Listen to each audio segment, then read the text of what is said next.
You are enormous in the YouTube space. You're a YouTube retention expert. You work with insanely large YouTubers, and you like to tell it how it is. So I have a giant list of some of your harsh truths, hot takes, and philosophies that creators maybe don't want to hear but need to hear. And I figured today I have not one, but 2 cups of coffee. And I figured we could just go through as many as we could and dive a little bit deeper into each of them. How does that sound? That sounds great. And I love the fact that normally I ask people, give me the questions up front, and you were like, nope, that's not going to happen. I was like, oh boy, this is going to be, it's either going to be really bad for me or really, like, it's going to be really fun. So maybe I'll take both.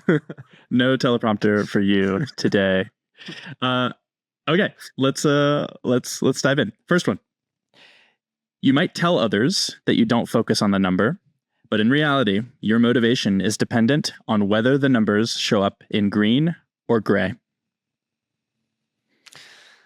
Man, straight. That is like the hardest opening question. I love it. So, I've been telling people not to focus on numbers recently, and I actually recently made a post about it, and I posted really well. A lot of people resonated with it.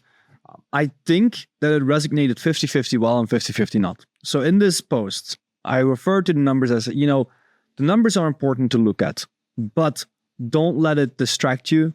Don't understand that the numbers sometimes don't say what they're supposed to say. So if you're going to obsess over them, right, look at them, try to understand them, but don't obsess over them that that's the only thing you're going to be doing. Now, I think the post that I made is 50% of people are like, oh, I don't have to look at the numbers, which I'm a little bit like, maybe I need to do a follow-up on that one. But I think 50% of the people, I think half of the people do understand that what I really was trying to say is that, numbers like CTR, which is your click-through rate, which is the going from the thumbnail to the video, or how many people clicked on that one, right? And that number sometimes is very high and sometimes is very low. In fact, it actually doesn't really correlate with viewership for most of the time. So actually, I'm saying most of the time, but let's be real here. It is 99.9% of the time. And I have to say that because there's one case where I found it correlated. But that's, an exception case. So when people are trying to optimize their YouTube channel, they're like, oh, my CTR now is 10%, I want to hit 12. Well, some others say, my CTR was 2%, that I want to hit 5. And in reality, the thing is, I've seen videos with 100 million plus views that have like 3% CTR. And I've also seen videos with 100 views that have 20% CTR. So the numbers could be very, very deceiving. And if you're just going to look at them and take them verbatim without even thinking about it and being like, okay, maybe it's the wide appeal, maybe there's no correlation because of other factors, then you're going to find yourself chasing numbers, and that's going to be mentally draining. And then YouTube starts to feel like a numbers game rather than, in the simplest term, let's just make clickable videos that respect design choices, that respect, hey, maybe I want to have a face in the thumbnail, maybe I not, maybe I need to make my thumbnail more revealing towards the interest of the viewer, etc. So, and also we don't know if it's the title or the thumbnail that made people click more. We also don't know that stuff. So it is very complicated, and for that reason, I always tell people, stay more reserved, do not get emotionally involved with the numbers, and understand that the numbers don't always paint the right picture. It's quite interesting because you strike me as a numbers guy. Like, your job is to dive into the cold, hard numbers of someone's channel to help them in that way. So how do you harmonize that? So most of the times, actually, when I focus on a metric such as CTR and AVD, I realize there's no correlation. So that makes me realize I don't have to focus on these metrics. And I can tell you that it's funny because, I do this every single day for a lot of hours a day. And I can tell you is that I don't remember the last time I actually looked at CTR and AVD. I just go straight. I look at the views. I see, is it underperforming, overperforming? And I go straight to the retention chart to understand how the audience behaved and watched the video. That's really what I do. But talking about data, I will give you this, is that, you know me as a numbers guy. I love numbers and I want to see numbers all the time, right? And if you can provide me numbers, then I become questionable unless your line of reasoning is good. Because this is what we have to know about data, is you want to chase numbers pretty much 90% of the times. But there are certain things that you cannot measure. And I always give the example of a restaurant. Let's say the smell of a restaurant, or how often it gets cleaned and therefore it smells better. if you start cleaning more and your restaurant starts smelling better, does it improve the experience of the audience? Absolutely 100%. Will you instantly see a result? Maybe not, because restaurants also don't grow overnight. It's not like you clean up and the next day, there's like swarms of people. That makes no sense, right? The same with a YouTube video. It's if you improve your music, good luck finding a metric that is going to reflect that. Maybe they'll watch a little bit longer for that time, right? But the overall growth might take 2, 3, 4 months to happen because people start to realize, hey, I actually do enjoy this. I actually don't really because it's not that they hate or love your content. There's in between. People are like, it's just not good enough for me. But what if the music was the thing that was missing for them to make it an enjoyable experience? It's going to take some time to kick in. And that's not instantly and accurately represented by the numbers. And therefore, I say some things you can optimize for because there's a research paper, right? And sometimes there is no research paper. So then we go for line of reasoning. If we have a better line of reasoning than what other people have, then I think that's a valid advice to approach, I would say. So that's very important when it comes down to data. Don't just listen to the numbers, but the numbers, if the numbers say something, you can't ignore those. That's the big lesson, though. Every time you mention about the misleading aspect of arguably the two most popular metrics on YouTube, it's what everybody talks about, click-through rate, watch time. Every single time I hear you, and we talked about this last time, I feel like everybody always wants to talk to you about it. I'm like, cool. There's a reason why I even made a video about it. Yes. So I'm like, look, just watch the video. And then if you're not convinced, let's now talk. Dude, and I've sent that video to several of our creators, and every time they're like, they have an existential crisis. Like, what do you mean? What are you talking about? And so but my point is, every time I hear you talk about this, and again, I've rewatched that video several times, I'm like, yes, Mario's right. This is, like, obviously I get it. I completely understand. And then time goes by, and then I'm like, wait, what? No, like, of course, they got to click the video. They got to watch the video. What else could there be? And so it's just fascinating how much resistance there is in denying the power of these two metrics. And obviously you see it probably on a daily basis. As humans, we are very uncomfortable with not knowing, right? We want control. And if there's metrics looming around us being like, hey, I measure what you're trying to control, then it's grabbing your attention. And then there's this guy like me, this bald guy who is like, no, don't pay attention to those metrics because of all these reasons. And when the bald guy gives you another explanation, you're like, you know what? Bald guy's right. But then I don't remove those metrics from your site. Those metrics are still like, hey, I will solve your existential crisis of, people don't click on your videos. Your views are underperforming. Hey, look here. And it is very attractive as humans to rely on the metric because it feels like we're in control. While I'm like, oh, these metrics don't matter. And there's not really good metrics to measure this, which is I'm completely removing the control. And it is, you can be the smartest person in the world. You can be 10 times smarter than I am, and there is many people who are 10 times smarter than I am, and still it doesn't matter. Your emotions will still be attracted to that because we're humans. We like control. So I think that's the problem with these things, is that over time, if you don't have enough bald man telling you to not focus on this metric, eventually you may forget about it. This is very normal. Yeah, we need more bald men telling us that we're wrong. I'm just trying to convince the world to make me not feel alone. Yeah. Okay. Number 2, I added this actually when we were chatting before the show, and I don't have a very crystal clear quote or statement, but I have my acquisition.com hat on. I am a huge fan of Alex Hormozi, and you were on stage showing examples of him and his channel as what not to do. So tell me about the things that Alex Hormozi, maybe his content, does that you think people should not do. So I'm going to reframe it a little bit, the setup of this one. So when I had him on stage and I said people not to do what he does, it is not that he is necessarily like, yes, there are some mistakes that he has been making, right? He is at some point, he gives business advice and then he starts talking about cooking and then, some gym advice. And I'm like, okay, that's your personal interests. Those interests will not be shared by all of your audience. So if you're going to do that one, your appeal is going to go down. So those are issues that he did make, but those were not the ones that I addressed on that specific stage you're referring to. On that stage, I said, and these were business people in the crowd, and I was like, look, this is a channel that's widely successful. And if you're trying to build an audience, if you're trying to build your own brand and stuff, a lot of people, they would be like, okay, I do business. Clearly, Alex Hormozi is extremely successful on the YouTube front. I'm just going to do what he does. And I told this crowd, if you're going to do that, you're going to fail. And the reason for that is, and I have a few friends of mine who actually have tried exactly that and they have failed.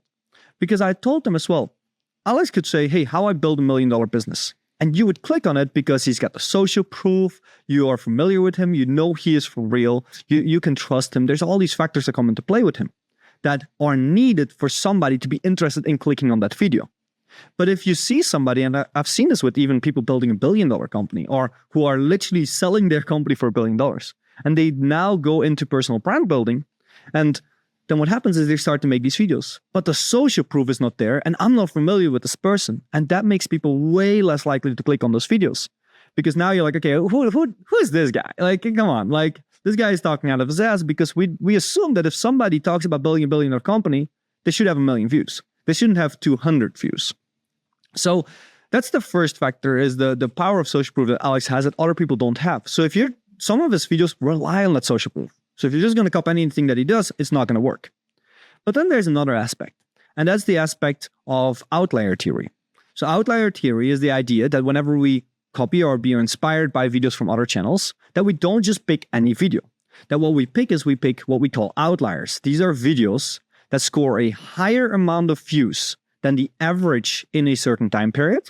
So for example, if a video has 1 million views, then one has 5 million views, 1 million views, 1 million views, then we don't want to just copy the 1 million view videos because they weren't an outlier. That could be his base audience.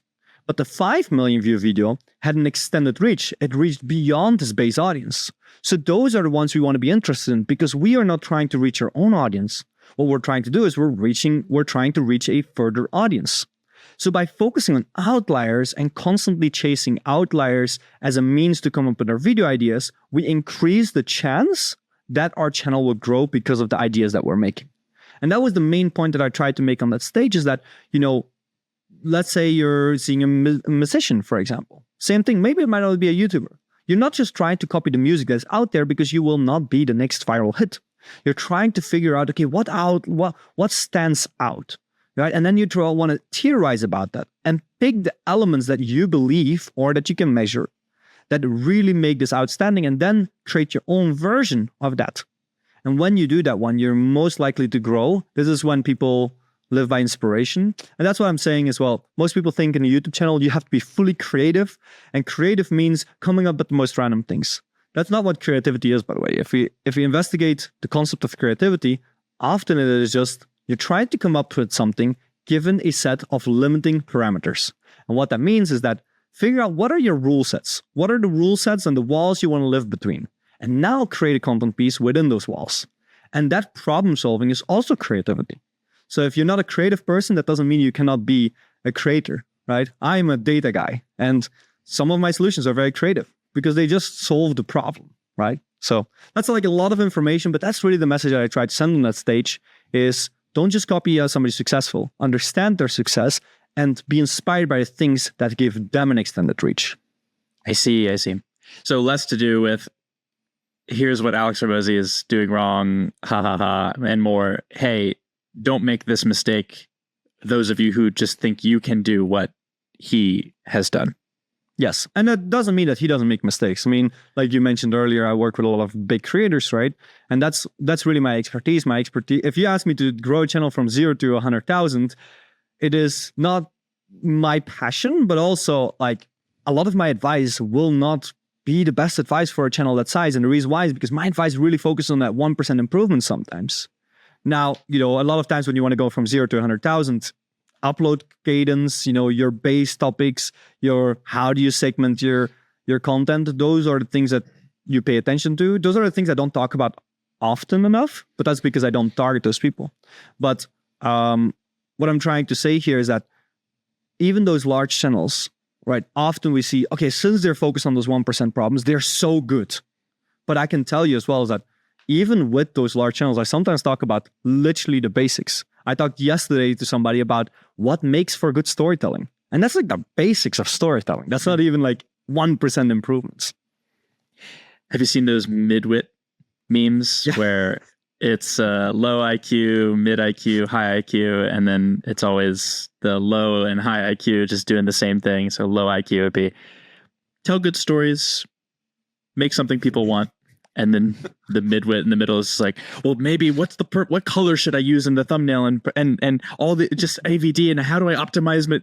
And then at the highest IQ, yeah, just make good, tell good stories. And it's funny because yesterday I was at an event and I was presenting in front of people who have very high degrees in the medical field, and I was talking to them about a personal brand.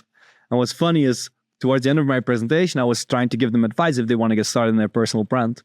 And I was hesitant because it sounds so vague, but I actually told them as my final piece of advice, if you want to make content, don't be boring. And it is so simple, but it's so true. And that is, yes, it might seem like simple advice, but there's don't be boring if you don't understand it. It's like, okay, that's a good piece of advice. And if you fully understand it, then it's don't be boring. And here are the 10 factors that could make you boring, right? Mm-hmm. And a lot of people who are in the medical field, whenever they go in front of a camera, it's static and we're going to talk for this. We're very boring at that point. So my advice was don't be boring. Yeah. Great. Don't be boring. Thank you for reminding me. Yeah, I was falling asleep. No, just kidding. There's a reason why I'm talking to you. I always love talking to you. So, me too, man. Me too. Before we move to number 3, maybe this is just the Alex Hormozi fan in me to defend. I'm not sure if you followed. He recently made a shift, basically like addressing all the things that you mentioned. Like he came out and I think he did a big presentation. He was just like, here are all the mistakes we've made in our content recently. Like we've opened ourselves up and it's like, yeah, we grew in size, but our revenue went down because their entire thing is they want to appeal to business owners who want to build and scale businesses so that they can eventually invest in them. And they were like, we just started getting too many he's like, I didn't want to make videos about food or like relationships. It's just like, we stopped, like our book sales went down and since then they're like back to business, nothing but business content. Just, we help business owners build and scale businesses. Their views cut in half and their revenue has like more than doubled. They're like, yeah, like we need to go back to what we started in the first place. And he also, I think this was 1 or 2 podcast episodes ago as of today, he gave a talk on his personal brand and making content. And it's funny, he said the exact same thing. He was like, stop making content about shit you have never done. He's like, too many people, and I would be curious to see if you've seen this, too many people are like trying to make content. I was certainly one of these people. And it's like, you feel imposter syndrome because you are an imposter. You are talking about things that you've never done yourself and you have no clue about.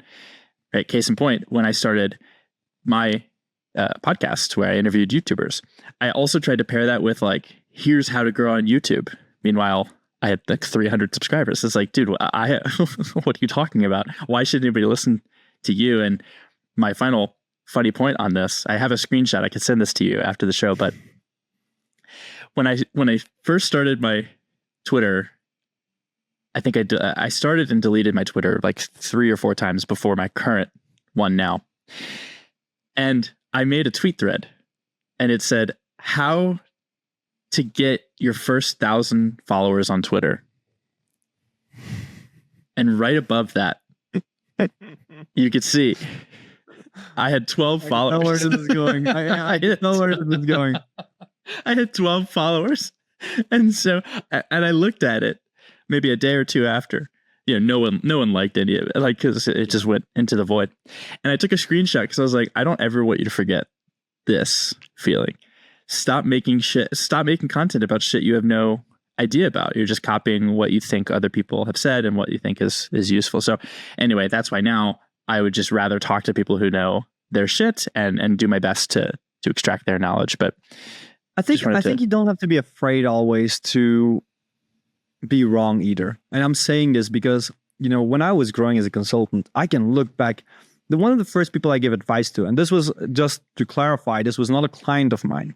This was just a person who I knew, and I give him a piece of advice, was Dr. Mike. And this was just in private DMs. I said like, oh, this. And I looked back at it like 2 years later, and I was like, man, this was shit advice, right? Because I acted like I knew. And it was not that I'm claiming this is going to make him grow, but I was claiming that this was going to make for better quality content. And I felt bad about that for years until eventually I was on a shoot with him and we met again. And Mike is a great guy, very, very friendly guy. And I was like, okay, time to redeem myself. So then I showed him like, hey, I always felt bad about this advice. So let me now talk proper. And even now, I'm quite sure if I look in 5 years, I'm going to be afraid of my advice. But I think there is a difference between what you're trying to achieve. Is a lot of people, when they give this kind of advice, they try to give advice as conclusive, like this is the way to do it, and they're trying to gain something out of it. It's the client that they're trying to gain. And they're just like, it's either going to work or it's not going to work, but I need to get these clients. And they're trying to build like an agency or something like that. And I think if you go in with that mindset, then that's the wrong approach. I believe the best mindset is, I want to become the expert on this field, right? And giving wrong advice is part of that journey. But I am going to self-correct. I'm going to get better. I'm going to give advice, and then afterwards I'm going to reflect, do I still like this advice, yes or no? It is a constant iteration process, where now as well, now I feel very comfortable giving advice to a lot of people, but sometimes I talk about something and then I realize, you know what? I kind of half-assed this one. So let me now sit back for a week and look at what I give as advice and actually do my proper analysis. Because sometimes people come with a question you never researched before. So, and then they want an answer, so you give them an answer, and then you realize, okay, you know what? That answer wasn't good. So you research it, and next time somebody asks you, you can give a proper answer. Now, what I try to do as well to prevent it is, because I am very careful with the advice that I give, is most of the times when somebody asks something that I don't know, I just, look, I will get back to you with it. I don't know the answer right now, and I'm comfortable saying that I don't know the answer, so I'm going back. And it's a very dangerous thing, but I would say it's very important for people not to be afraid to be wrong, because knowledge is never true or false. It is our best approach towards the truth. And every single time we research something and have a new data point, you're going to update the explanation that you give based on what you know right now. And when you start your journey, you're not instantly going to know everything. So you're gonna, as long as you have a passion, you want to give the best advice that comes from your heart, from all the knowledge that you have, and you do the best effort to increase that knowledge and improve that knowledge, I think it's completely reasonable to give advice. But if you stop learning and you're just giving advice and you're claiming things, then, then I think it's going wrong. And on the other hand, I want to add one last thing. I always, when I talk to other consultants, because I sometimes give advice to consultants to how to grow their business, and I always tell them, like, listen, I'm not perfect. And I even told you about this. It's like, I'm not perfect, but I've had a journey and I can share my learnings from my journey. But the one thing that I always say to consultants is, do not sell growth. It is like most people are like, okay, if you work with me, I'm going to grow you from this to this. And I say, as a consultant, you don't have to sell growth. People think it is, because every single marketing guru or everything in marketeer is like, you got to sell them results. And I strongly am against this. What I believe in is, tell people you're selling knowledge, right? You're not going to Harvard because they promise you a job. You're going to Harvard because they promise you a degree and an education. You go to a consultant because they promise you knowledge, advice. And it's what you do with it your success is more likely with this knowledge, but it's not guaranteed. So with clients as well, sometimes there's these really large clients and they ask me like, what can I see after 3 months? What are you predicting? I'm like, I'm not going to make predictions. I'm going to sell you knowledge. Now, if you're going to keep improving in everything that I tell you, you're going to keep implementing and working on those kind of things, you should see growth over time. But that's inevitable, because if you improve every single day and you don't see growth, well, then there's more of a problem than strategy. and like it could be bad execution. You haven't given it enough time, or the strategy is bad. Maybe I did give you bad advice, but there's always the possibility. But if you improve every single day based on some new insights, you're inevitably going to grow or get what you want to get, right? Given no external factors that come into play. But we're going very in deep into what makes for a good consultant, but I really believe in sell knowledge, don't sell results. Get better, don't get bigger. And yeah, I think I really needed to hear that, first of all, as a coach, as the head of Grindstone. That was really, really good. A wonderful reminder, whatever it is that you're creating, don't be afraid to hate what you're doing now 5 years from now, but instead welcome that, because it means that you have grown a ton. And yeah, that was great. I love that. If you don't hate what you're doing 5 years ago, you probably haven't grown. I look back, and the thing is, I think it comes with acceptance as well. I look back in 5 years and I've come to accept that, I've probably said a few things that I maybe don't even agree with anymore, right? I've had a passion, and at that time I thought it was true. And there was probably data that I used that support that was true. But over time, you get more data, you get better, you learn more things, you have new data coming in. And with all those kind of things, your takes can change, right? They shouldn't, but they could. So it's very normal. And as long as you accept that, hey, you're not perfect, imposter syndrome will be a lot easier, because imposter syndrome often also comes from you expect to give the perfect advice, the advice that is truthful. But imposter syndrome is not that big of a problem once you start to accept that the advice that you're giving is just your personal best approach towards the truth, right? So when I give ideation, I always tell people, I'm going to have an expertise on retention. But if you ask me about ideas, of course I have some knowledge about it, but it's nowhere near perfect. It's underdeveloped compared to my retention advice. But if you want advice from somebody who has worked with channels and worked on ideas, I will give you my best approach to a good piece of advice. And that's probably still good, but it's nowhere near perfection. If perfection even exists. You are perfect, Mario. I think you are the only perfectionist. We tell creators in Grindstone, especially if you are feeling like an imposter, if you do not genuinely have just obvious expertise to share and pull from, just make how I content instead of how to content, right? Because no one can argue that I made 3,000 videos. Here's what I've learned. It's like, it doesn't matter how many subscribers you have. It doesn't matter, right? That's not you saying, here's how to get 300,000 subscribers. It's just like, oh, like I have 300,000 subscribers. Again, for a beginner, here, how I got my first 300 subscribers. It's like, there's a humility there, and it's just an honest truth. You're not asserting anything, really. You're not claiming that you know something that most people don't.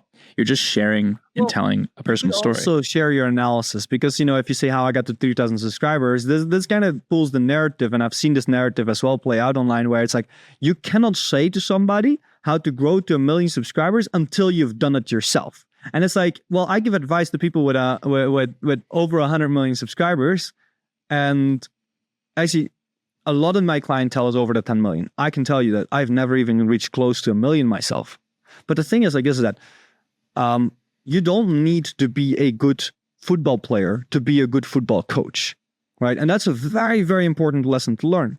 So in those kind of cases, if you want to give advice, then don't say like, this is how you do it. Instead, you say, okay, here's 10 things you can improve on for larger channels, for example, right? And that is like, okay, or here are things that I've observed in people who have 1 million subscribers or 10 million or whatever. And when you do it like that, again, you're targeting the knowledge, you're not targeting the growth, you're not targeting results. And, it's like research papers, right? How many of those professors that are people who have written a research paper have a following? Very little of them have an actual following. That doesn't mean that their knowledge is less valuable than somebody with 1 million followers. There's so many people talking about AI who have no clue what they're doing. There's probably some programmer out there who nobody knows about, who is mega braining the AI narrative and who understands everything about it, or like everything as far as you can understand things about it, right? So I think that's where social proof does not always win, right? And you shouldn't And I want to. The reason why I'm pushing back on this one is simply because I don't want people to be misled, and I don't want people to be demotivated. Like you have to do it yourself, or you cannot give advice, right? Just if you haven't done it yourself, then do consider your approach to giving advice, though. Love it. Confusion is one of the main reasons people stop watching. I love the word confusion, and the reason why I've started talking about it more and more is because all of this knowledge comes from just typical research. Not this comes from research papers. It's less from the retention charts because it's very difficult to observe in the retention charts. But one of the biggest things that we often try to achieve is immersion. And immersion is a state of transportation where we feel transported in the story. I'm going to explain it simple actually, because now we're going too scientific here. It is that state where you look at the video and like, you lose track of time. You just look at it and you're like, and before you know it, oh shit, that was 10 minutes. Right? That's immersion, what that is. And in like the most simplest terms. Now, the problem is when viewers and humans don't like to be confused. We don't. Because it makes us think. It puts us in an uncomfortable situation. Immersion is that state of comfort where we're just so immersed in the story. Now, let's say the story has inconsistencies, or what you're saying, maybe I'm immersed in your educational content piece, it doesn't matter. And now you're saying things that are false. Well, now my brain is like, oh, alarm, alarm, alarm, alarm. And now I feel either frustrated or confused, and confusion often comes with frustration. I will confuse, and you lose me out of that immersion. And when we get confused, we don't like that. Often we feel a loss of interest as well because of that. And what happens when we're confused and we have a loss of interest, and the confusion comes from the things that don't make sense? Well, then guess what? We lose interest, we tune out of the video. And that's exactly what we don't want. We don't want people to leave the video simply because they're confused. So, as a lesson, try to avoid confusion almost at all costs. And if you do it, right, and I'm saying that it's not that you always have to avoid it, because if you want to do a plot twist, there needs to be a sense of confusion. But that's when you're playing with the devil. And what I mean with this one is that you're playing a very dangerous game where you want to make them confused, but you gotta figure out what is too confused to the point where they lose interest. And what is the right amount of confusion where they can accept this and still stay interested in the content. So that's why, yes, if you're dealing with plot twists and stuff and you master it, you are a genius of storytelling. Because it is so difficult, because you're literally playing a very, very tricky game. I was a stage actor in college, so loved theater, loved storytelling, loved characters. And one of the rules was you basically set up an equation. And if you just say 2, and then the rest of the equation is blank, the audience is like, what? They're confused. They're like, what am I supposed to do something with this? Like, the audience will never be excited to put the puzzle together on your behalf. But if you go if you give them the full thing, like 2 + 2 = 4, that's boring. They're like, okay, you're just telling them everything. There's no sense of, I'm a part of this. There's no real connection to the story. And so maybe it seems a bit abstract, but the point is you want to go 2 + 2. And then the audience goes, it equals 4. That equals 4. So you do all the work for them, but you allow them, it's like this dance where you allow them to put the puzzle together in a very simple, easy way. It has a lot of overlap with how curiosity works. And curiosity works, if you say 2, I will not be curious. If I say 2 + 2 = 4, I will not be curious because the solution is there. But if I say 2 + 2, given that I am motivated enough and excited enough about the outcome, that's like a little tangent, I will be excited and I will get curious. Or my mind will be curious because it wants to know the solution. Now, 2 + 2 = 4, in curiosity, it would be low complexity. And low complexity is too easy to solve, so the curiosity would be very short-lived. But there's a lot of overlap there. But again, like, imagine that you have 2 plus 2 plus 4 divided by 7, and then you keep going and stuff. Now the audience may get confused. This might be too overwhelming as well. And there's many factors that could come into play that could lead to a loss of interest, because now you need to be motivated enough to solve this. Because if somebody's confused, right, and they're not motivated enough to actually resolve this confusion, well, you're going to lose interest because you're like, this is too difficult for me. Imagine you're playing a game or something, and the game is just way too complex. After we lose interest because of its complexity. Because we're so confused, we get frustrated, and it's just like, I don't want to do this. And the fact that we can push this away from us, and we don't have to solve it, because it's not our life that depends on it, we will push it away from us. It's the path of least resistance. Yeah. I think so many themes here. And you said the word interest constantly. I guess that's the name of the game, right? Interest, retention. Which brings me to the next one. Telling viewers to watch until the end isn't a great use of intro time. And there's little evidence showing that this strategy works well. It took me a while, a very long time, before I started saying things that would conflict with other people's advice. And the reason why it took so long to publicly start talking about this, because in private I've been saying this for a long time, but publicly I started talking about this because I wanted to make sure that I was right. I wanted to make sure that I'm not saying something and then somebody is like, here's some data. And I'm like, well, I never saw this data, and now I have to retract my words. So over the past years, I've been analyzing a lot of these tactics, and the difference between a tactic and a strategy is a long-term, it's a way of thinking, it's a long-term approach, while a tactic is like a simple little trick that you do. And there are tactics that work. But this is one of those tactics, like watch until the end, that there's a little evidence that this has worked. And it also makes sense, because I was like, okay, I want to understand why it doesn't work. Because just it doesn't work is not good enough for me, because they could say it works, I could say it doesn't work. I mean, we're kind of just battling and nobody's winning, right? If it's a competition. I don't believe all of this is a competition. I think it's a healthy conversation about what works and what doesn't work. So I started trying to understand it. And when I started looking into motivation, into what motivates viewers to watch for a very long time and what motivates people to watch until the end of videos, right? The watch until the end to get this makes a very strong assumption that people just care about that ending, or that that's the thing that they value the most.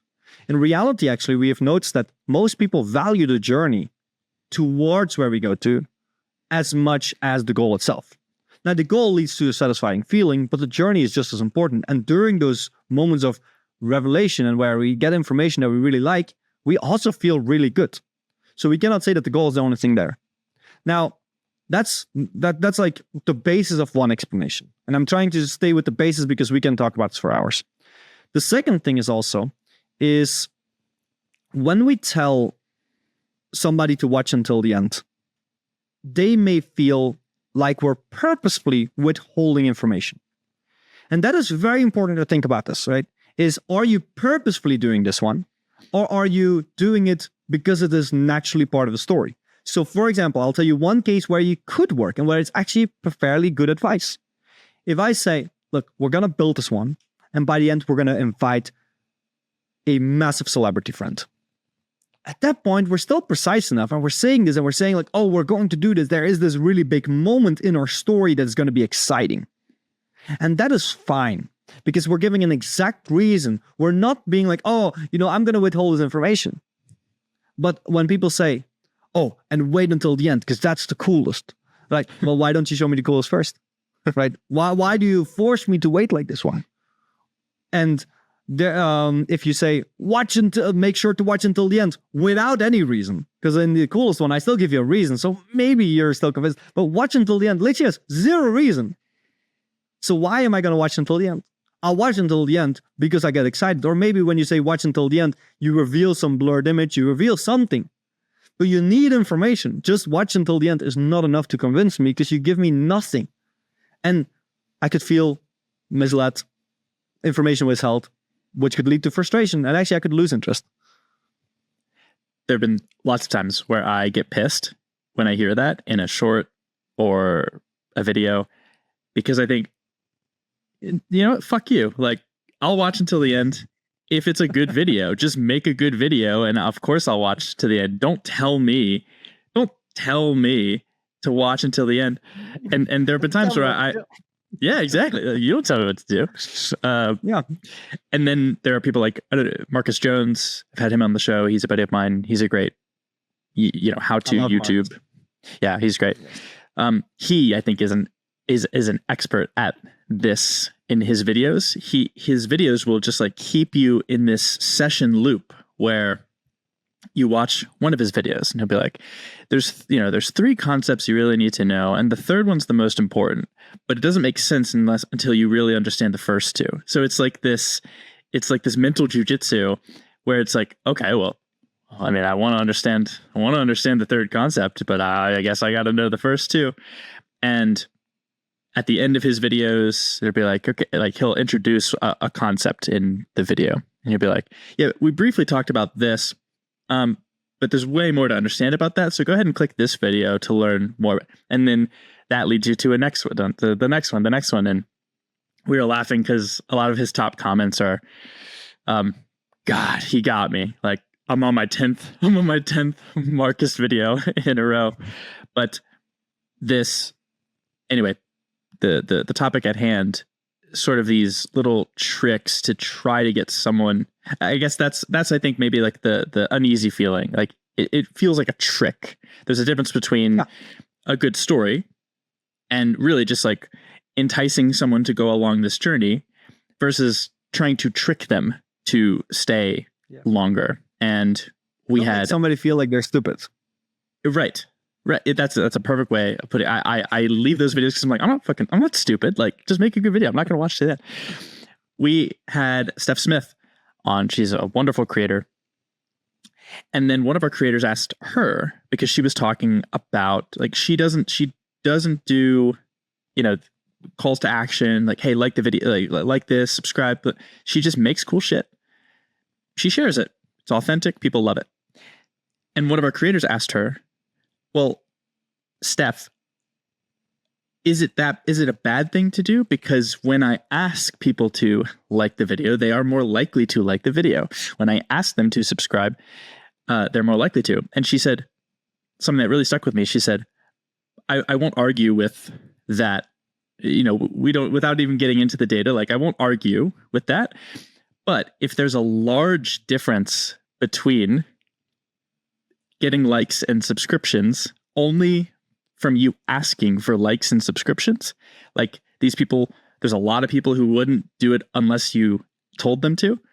You need to really ask yourself why. And I thought that was a powerful statement. I'd be curious to know what you think about that.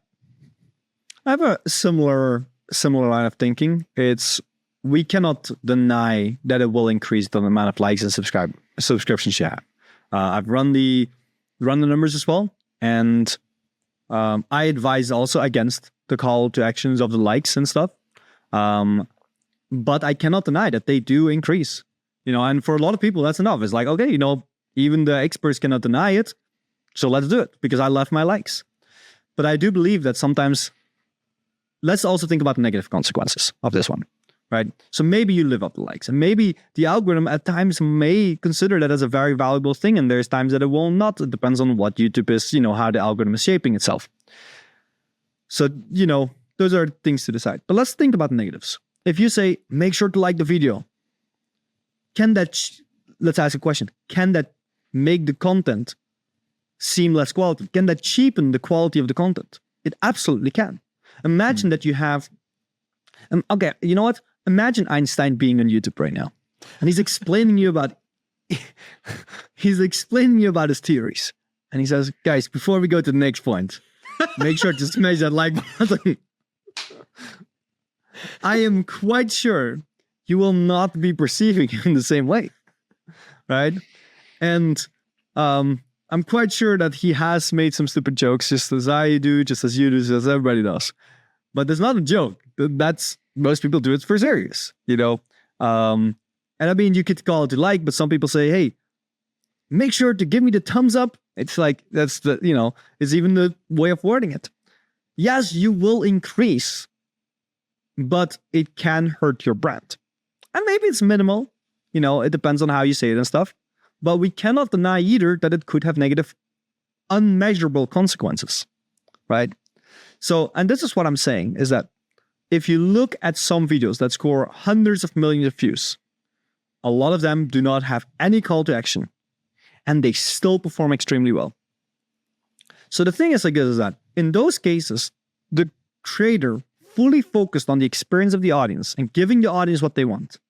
And if the audience, as a consequence, feels like they want to interact with something, right, the opportunity is there, right? And maybe in a joking way, we can enable them as long as it benefits the algorithm. But if there's no other benefits than you just seeing the like number go up, then why take even the risk of all the negative consequences if there's so little to no upside, right?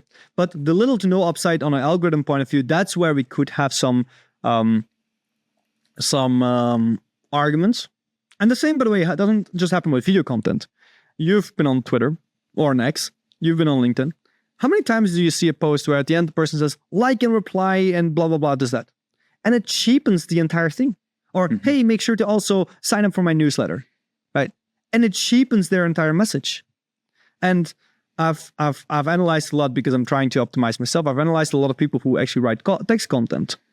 And actually, funny enough, is that everybody advises you to do that thing, but many people blow up without doing that thing, So because it's a trick. And yes, a trick can work. And yes, maybe if you didn't say that, they didn't have awareness towards that one. But I would say, keep that for something that has a significant value. So let's say you do a high ticket course, then sure, you can do a call to action once in a while, or maybe do a dedicated tweet to that really hot audience so they're aware of it. But if you do it every single time, it's gonna cheapen your content. So then this is excellent. If I come to you and say, Mario, I want to make a call to action. Maybe I have a thing that I really want to promote, or there is something that I really want to ask my audience to do if they consume something that I make. What are the 3 things that I have to make sure I include or don't include in my call to action? So let's begin with the first one. The first one is the viewer needs to understand the value that's in it for them, right? A lot of times when people make a call to action, they give so much context that is not relevant to the problem that the viewer may have or something that inspires the viewer. So whenever you're doing the call to action, you're like, okay, let me first tell you about a service that we've built. So there was a service and I've built it about 10 years. And it's like, okay, I don't care. Because the question you didn't ask yourself when you made the call to action is, what's in it for the viewer, right? So let's just get into that one, right? And again, by the way, this is where some audiences may respond differently to some things. So this is where I'm gonna already give a heads up. My expertise on the efficiency of call to actions from a buying point of view is limited compared to my expertise when it comes down to the experience of the audience, right? So I have to give that as a disclaimer because we're talking a little bit outside of my core expertise here. So that's the first thing that to do is the call to action is to... I'm trying to also think about the other 2 already, which one I'm going to refer to. But the first one that I would say is make it relevant to the viewer. And we see this as well in the data, by the way, is whenever we talk relevant to the viewer, that it goes up. The second thing with a call to action is do not underestimate the power of being indirect. A lot of times, we would say, like this video, if that's your call to action, right? It could be also go to my website. Right, it doesn't matter. But let's take like this video as my call to action that I want to do. You say like this video, or you could say it indirectly. Hey, this last video had about 5,000 likes. That was amazing. And that way, what you're doing is you're bringing awareness to the likeness, and you're giving positive encouragement, or you're showing appreciation for people doing an action. You've still mentioned the like button. You just didn't say it in a way that you now do this, right? And now also you don't alienate people who don't feel like being interactive with the content. I'm one of those people. I don't like stuff. I bookmark stuff so that nobody sees it and I have it as a frame of reference. Or I save it in my bar at the top. And there's a lot of people like me, right? who don't like to interact. We don't comment unless we really want to comment, but rarely we comment. So don't force somebody to do it. So that's my second piece of advice is think about the indirect approach of a call to action. I believe that that's a very strong one. And if I then have to give a third one, is give reason, right? If we say, make sure to like the video, right? There's very little reason to that. Why should I do that? Like, why are you asking this to me, right? If you set a like goal, and this is like a cheaper trick, but you're like, look, I want to do this thing. I want to see how you guys think about it, right? If this one reached 10,000 likes, I'm going to be doing this. At that point, there's still a transaction going on. And it doesn't have to be a tangible transaction. It could also be an intangible transaction, right? If you say, hey, I love it when I see my videos get 10,000 likes, actually makes my dog happy. And now you turn it into comedic moments. Now there's still this feeling of a transaction. There's still what's in it for the viewer. Well, they like to see the funny face of the dog again, right? So, oh, this video only got 8,000 likes. Look at my dog being sad, right? So it becomes a fun little game. That's also possible. So we have to think about all these things. I don't believe there is a one way to do a call to action that is the right way. And I also believe that we don't have knowledge on what is the most efficient way yet. At least I don't. So play around with it, but these are 3 things that I think are good to think about, to consider whenever you're doing your own call to actions. What's in it for the viewer, the power of being indirect, and give a reason. Yes. But which is actually, if you think about it, is again, what's in it for the viewer? At the end of the day, when you make videos, I believe this with content. People are like, I don't care about the views. And it's like, no, the single second you put something online, when you're sharing it with others, it's not about you. And I believe this because some people are like, yeah, but it's my artistic. I understand that that's your artistic vision. But the thing is like this, once you share it, it is about others. And you may not realize this one because, you know, our brain is wired to feel accepted by others, to share with others, to feel a sense of belonging, to feel appreciation, to show others our work so they can make us feel good about their opinion. The thing is, the single second you put something out there, it is about the audience. And I know that's a more subjective opinion, and I completely accept that others may have different opinions. But for me, when you share something, it's about others. So let's understand how others take in our work. This is great. I wrote something along this line of thinking that you said in our last conversation, and I wanted to double click it here. You said, the audience won't adapt. The audience won't adapt to what's possible for you. They have a certain standard. If you hit that standard, you get their view. Period. I don't even remember saying that, but I love it. I mean, you go to the hairdresser, the thing is like this, like, you're not going to be like, oh yeah, you've only been doing this for 1 year, right? Like, I'm okay with that. No, you have a certain standard, right? If the person cannot cut your hair properly, and I know this looks weird coming from me, I did once have hair, so I do know what this experience is like, but you go to the hairdresser, you want to make sure that the guy knows what he's doing, and there's a certain standard you want him to hit. Now, do you need a 10 out of 10 haircut? No. Do you need a 7 out of 10? Probably yes. Right? And that's the same with your content. They don't care if you're a beginning YouTuber and you don't have a good camera or anything like that. If that ruins their experience, they're out. They're not going to watch you. Right? That's why I always, like, some people are like, yeah, you can film on your phone, and they make it seem, and I understand the message. It's a beautiful message. It's like, oh, it's so acceptable. It's accessible. You know, everybody can do it. It's a very motivational one. But it's so deceiving, in my opinion. Because it is like, okay, people will accept your poor camera work. They won't. Let's be honest, they won't. Maybe 10 people will. Maybe your friends will. But if you're trying to reach 100,000 people, it's not just your camera work that they will critique. It's your visual effects, your music, your editing, when I say editing, the way that you cut your video, anything that you add, even the content pieces, the segments, the length of the video, they're going to judge everything. And if there's one thing they don't like, that could be the reason why they don't want to watch your video. So, and I think it's a very difficult narrative to accept, but it's a very important narrative. There is a standard that people have. Definitely. And on the other side of that, though, I guess in defense of, you know, say, use your phone, like make it easy. Like we say in Grindstone, just make it easy. Understanding that there are levels, right? And there's nothing wrong with respecting the level that you're at. Like if you're at 0 subscribers, it's like, yeah, like who gives, honestly, like who really kind of gives a shit about you maximizing your quality. Like, you just need to understand like how to upload regularly. You need to just like sit down and learn how to edit, like the basics. You don't have to worry about 4K versus 1080p whenever you make your first advice video. Let's just make sure, like you said, just give good advice first. I love this. I love this. Like stand-up comedians. I interviewed a lot of stand-up comedians in the past. They all relatively say the same thing. They say the first 2 years as a stand-up comic, we were just doing open mics and just eating shit and bombing on stage. You're not trying to make it. You're getting comfortable being on stage. You're getting comfortable with a mic in your hand on a stage where everyone's looking at you. And, you know, people are drunk. There's 2 people in the audience. Like, it's really building your own inner discipline and emotional resilience. And I think that there's a lot of, because again, I work with, have worked with and spoken to and coached much smaller creators. And to the point that you made earlier, the things that they often need to hear are very different from the things that someone who's at 10 million subscribers trying to go to 20 million subscribers needs to hear, right? There are certain habits that are already in place.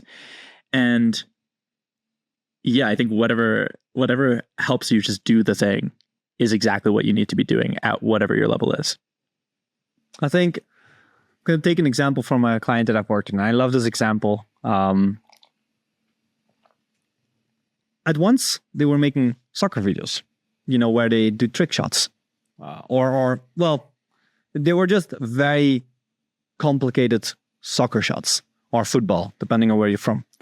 And I told this creator, I need you to have a stadium because I don't want this backyard look. Are there videos that go absolutely amazing without a stadium? Yes. But I told him, like, the difference between 10 million views and 100 million views is getting a stadium as your background.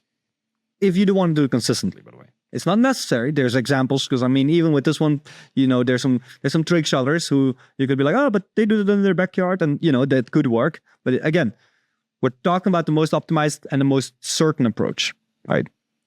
So I told him this, but will I tell somebody with like 100 subscribers that does soccer videos, will I tell them to worry about whether they are in a stadium or not? Hell no. They should know the price that people charge for those stadiums. That's not $100 anymore, right? So, but it can change. That's the thing, is like MrBeast, for example. Like, he is living literally by the production value of his content. Nobody at the moment can compete. The single second somebody can compete, that's an interesting race. And I think we're slowly getting there. But the thing is, because if you're 100 subs, don't even worry about making a $4 million production. Just do it in your backyard, you know. Now, again, that might not be enough for 100 million people, but it might be enough for your next 1,000 people, and then your next 10,000 people, etc. So, yes, but there's a certain standard. And I do like what you said as well with the comedians, where you want to start early, right? And you want to just go. I just recently started getting speaker events, and we've actually, lucky enough, we have actually gotten the chance to have crowds of a few hundred people every single time we talk. And that's amazing, and I love it. But I'm also doing in front of like 50 people or 100 people, which are very small stages, right? I mean, even smaller could sometimes be okay. And I tell, because I have like a manager right now, and I literally tell him, like, just get me on stages. I need experience. And yes, after we did it, we analyze it and we check what things are wrong. Every single time now, he walks to me on stage and he's like, Matty, it's perfect. And he says that because people are listening. But then once we get home, he's like, Matty, I hated this. Like, these are all the things that are wrong. And it's perfect because we get to learn. But I wouldn't be able to learn unless I was there with the ability to flop, right? And he is like, yeah, Mario, you were rambling on for way too... actually, even in this podcast, if he would see this, he would be like, Mario, you make the same point too much. And that's valid critique. But it's afterwards. It's first you do your thing, then you critique, and you grow. And over time, eventually, you're going to become a good speaker, good creator, or anything what you're trying to do. We are over an hour into this conversation. Do you have time for a couple more? Let's go. Cool. I just have like 17 more, and then we'll wrap up. Okay. Just kidding. That's kind of weak. I could write more. I could write more. I'll stop listening to you, and I'll just keep typing. Interest, decay. the gradual loss of viewer interest over time. This normal trend helps you understand where to recapture the audience interest. I am so glad that you mentioned this. You know, when I mentioned interest decay publicly, it was one of my most underperforming pieces of content that I put out there. And I actually talked to my team about it. I was like, don't be discouraged, guys. Sometimes you will put something out there that you really believe is valuable, even after posting. And, you know, it is not appealing to everybody because interest decay and stuff we're going into. That was part of a tweet where I talked about segmentation loss, interest decay, like platform retention, all of these terms that are very, very niche. And I put it out there because I wanted to share these new words that we are starting to use that, you know, in the past you would just think about, okay, you know, people are losing interest, but there are these patterns that once you start analyzing content, they start to emerge. One of those patterns is the one that you mentioned, is that viewers and humans, when we do an activity that we like, and we do it for an extended period of time, over time, we gradually lose interest. Imagine you go to a swimming pool. Initially, your excitement is the highest. We all have, oh, it's this swimming paradise. An hour in, you're like, you know what? I'm still having fun. You know, it's not as fun anymore.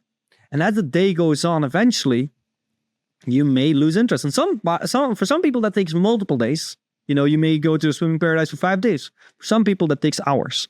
But in a video, that can take mere minutes or seconds.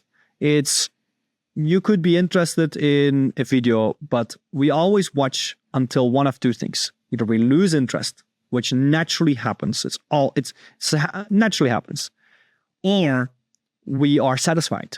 You know, and that's why I'm saying this, because that the interest decay is the natural loss of interest over time. But sometimes we realize that sometimes people get satisfied. Maybe somebody, it takes like a minute for them. And I'm satisfied with this. 2 minutes, I'm satisfied. In your retention charts, it will look like somebody lost interest. So it's very important to not confuse the two, right? Where I haven't worded it yet, satisfaction something. I haven't given it a term yet. But as time goes on, there's a decay in interest. And for some people that's short, for some people that's long. And you will see this in your retention charts. So the call to creators is this. Do not be disencouraged if people lose interest. That's not necessarily your fault. You could be making the best content and people will still gradually lose interest. It's a very normal phenomena that we cannot really prevent too much. Last one. The question to ask yourself is, why shouldn't I be able to have a big channel if so many other people can? That question answers itself, and I love that question because you're absolutely right. Like the question itself is right. You know, yes, it's a question, but the question is right. Why? Because there's so much opportunity. I know a person who gives advice for tinnitus. It's a specific medical issue. I have it. This guy has over 100,000 subscribers. Like, maybe I should send you the channel, but this guy is called Treble Health. You can look at him. Like, yes, he's got 100,000 subscribers. Now, not all of his videos pull in millions of views. He has some videos that score a significant amount of views. The fact that is a problem, that's not a problem. That's the fact that is possible. Showcase what's possible for other people. I love that. And also, this is what I can say working with some of these large creators, is the fact that I can sit down every week with them and come up with new issues that they need to address and new improvement points and all those kind of things. The fact that all of that is possible at the highest level of YouTube, then it is so possible at the lowest level of YouTube to make it, right? So, but persistence matters. And this is, I think, a final takeaway that I want to address is this. Sometimes people come to me and it's like, hey, how long does my journey take? Right? And a lot of agencies and a lot of people will tell you, we're going to be able to grow you in 1 month or 3 months. That's not how it works a lot of times. There are case studies where somebody comes in and bam, because they happen to have the skills or they happen to touch on something that people like. But for a lot of people, building a personal brand, building a channel is a multi-year journey. So when I work somebody from scratch, and I've done it once now, right? I typically avoid it because it's not the type of journey that I'm really, truly passionate about. I'm not, but I have one person, he was such an interesting individual. I was like, I'm going to help you grow. And I told him, like, if you want to go this direction, it's going to take at least 1 to 2 years at a minimum. If you're ready for that, let's go for it. If you're not ready for that one, you know, there's a lot of advice out there that promises to grow in 3 months, right? But I'm all about long-term growth, about really building a sustainable career as an entertainer or as a creator. So I think this information serves as somewhat of an answer to a question that is actually almost self-serving. One of my best friends told me right before I started these years of travel that I've been on, I was really nervous to leave.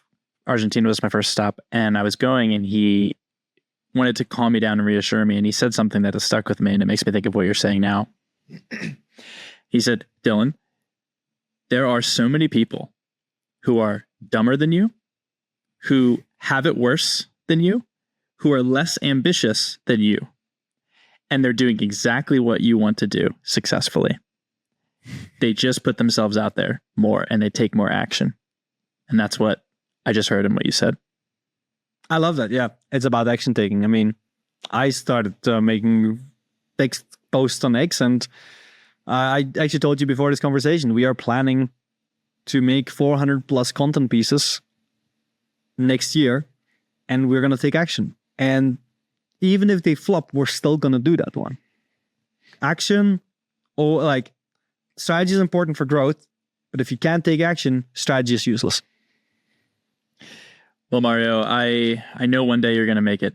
I think one day you're going to finally take off and people are going to finally respect you. Maybe years from now, but yeah. I don't know. I'm in here for a long time. That's the thing. I tell people in my real life, like, I've gone on this journey and I love this journey. I love analyzing humans. I love analyzing viewers. I'm not perfect in any way. There's a lot to learn from me, but it's a journey. I always say it's going to take me more than 20 years. I want to die on this journey, and I'll probably never have completed my life's work, whatever that work is going to be around this. But I'm passionate about it. I love this. I've been doing it for 5 years. Want to continue to do it for the rest of my life now. And, we'll see where it goes. But at the same time, if it inspires others, if it inspires somebody to take their content serious, take it to the next level, somebody grows from the advice that I give, man, I'm a happy man. 100%. Obviously, I was joking. I think you are one of the most important people in this space. Definitely a must follow on X, must subscribe to channel on YouTube. You've been insanely valuable for me, and I love this conversation as I always do. So, man, thank you so much for your time. I'll leave links to all your stuff below, but where else would you like people to go if they want to check out more of your insights?